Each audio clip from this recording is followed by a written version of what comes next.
questions for myself or the supervisor, the county executive, or any of our colleagues? Governor, what steps are being taken for the IJC to actually turn this around? Permanently. Well, Permanently. yeah. Well, you know, I think the supervisor hit it right on the head. It is a fact that the rainfall has been a record rainfall. That is a fact. But that is not the answer to this situation.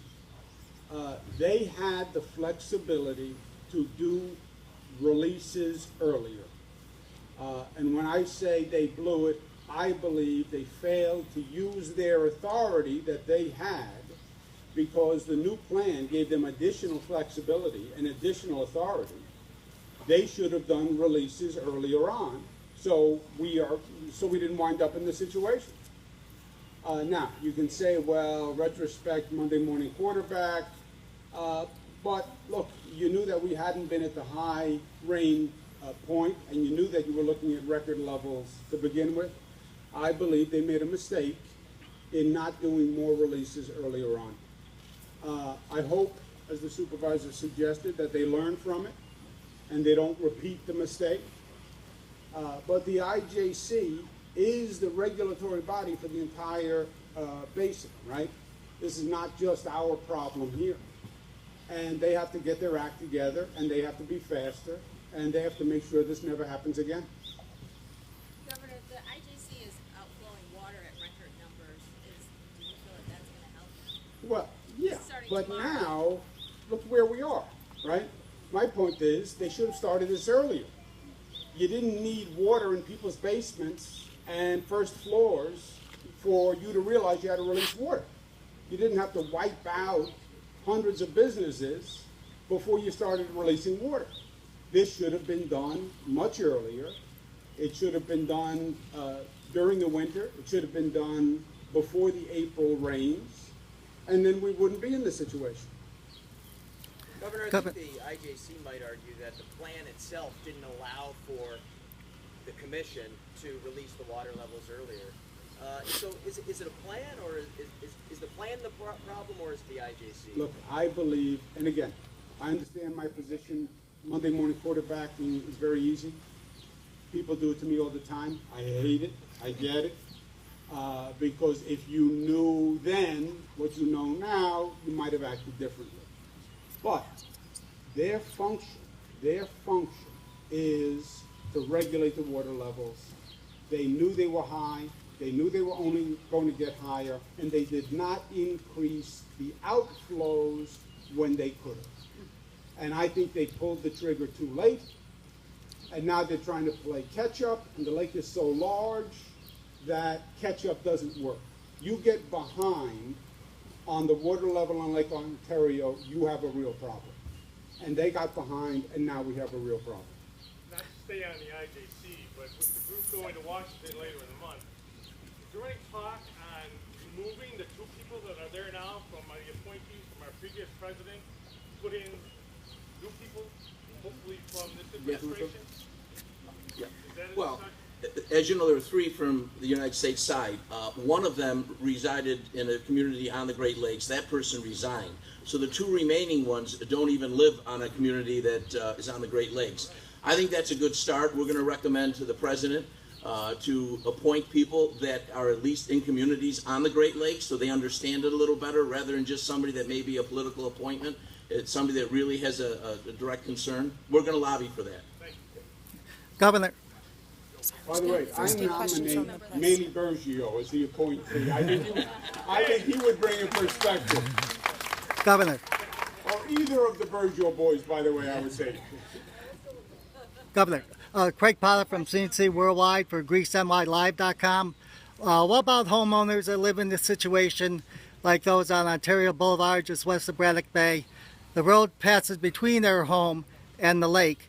Now, the land on the lake side of the road is state land. How do they go about, shoring up there where there's been erosion? Well, we have the DEC commissioner here with us today, Basil Segos, and we have DEC in the mobile command center. If there's something we can be doing on state land to make their property safer, we'll do it. They just have to tell us what it is. Can you talk more about the finances up to 40,000. Can you just reemphasize that for all Yeah, residents? homeowners, the state has a program. We have a not-for-profit housing provider that will work with the homeowners and reimburse homeowners for up to $40,000 in damage to the interior and the exterior of their home. And that program now has about 400 applicants already, and I expect that number to increase over time. For small businesses, we have a program run by the Empire State Development Corporation that will reimburse small businesses both for damage to their property and economic loss up to $20,000. And we just started those programs. If we need to adjust them, we'll adjust them. If we need to address other needs, we'll address other needs. As I mentioned, the legislative bodies can be, let me find the right word here, because we have to go back to Albany later. It can be sometimes a difficult process dealing with the legislature, right? Because they represent the entire state. In a situation like this, I've never had the legislature say no.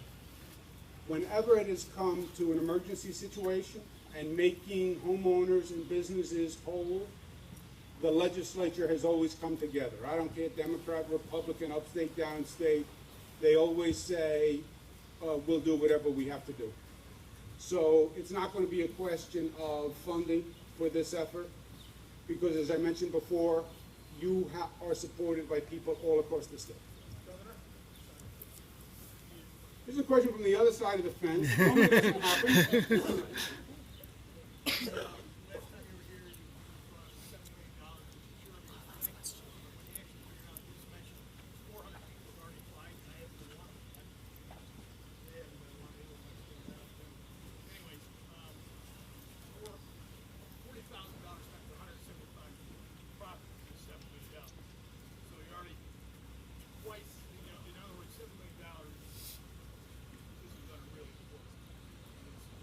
That's right.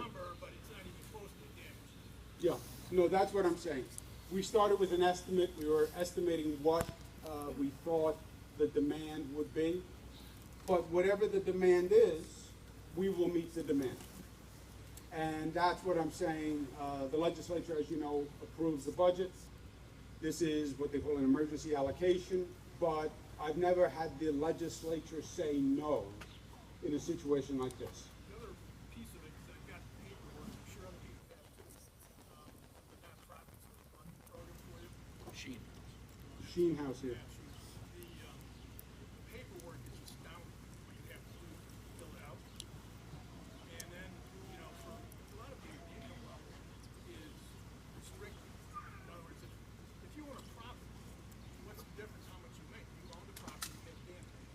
What if you have to, if that property happens to be a rent, you still own the property, but you can't collect, you can't get a grant. If you have a summer home, it's not your full-time home. Same property, same damage, but the program isn't set up for that. So there's three areas: income, living in it, and whether it's rental or something like that. It's still your property. And Yeah. right now, it's not set up to address anything. Yeah, here's the balance. And again, this is a program that was designed just for this situation, so I'm sure it will evolve and I'm sure it'll be tweaked as we go along. But the balance is, you want to help people who need financial help. But people who have insurance, you want the insurance company to pay first. And people who don't really need financial help shouldn't be participating in the program. That's the balance you're trying to hit. I've heard complaints about the application. They're going through the application to streamline it. The other point is we want to make sure that there's no fraud in the program, that people actually own the home, and that we know we're reimbursing the right person. Because as I said, these are taxpayer dollars, and the protections on taxpayer dollars are very important to me. So we're trying to strike that balance. If it has to be tweaked one way or the other, we will. Okay.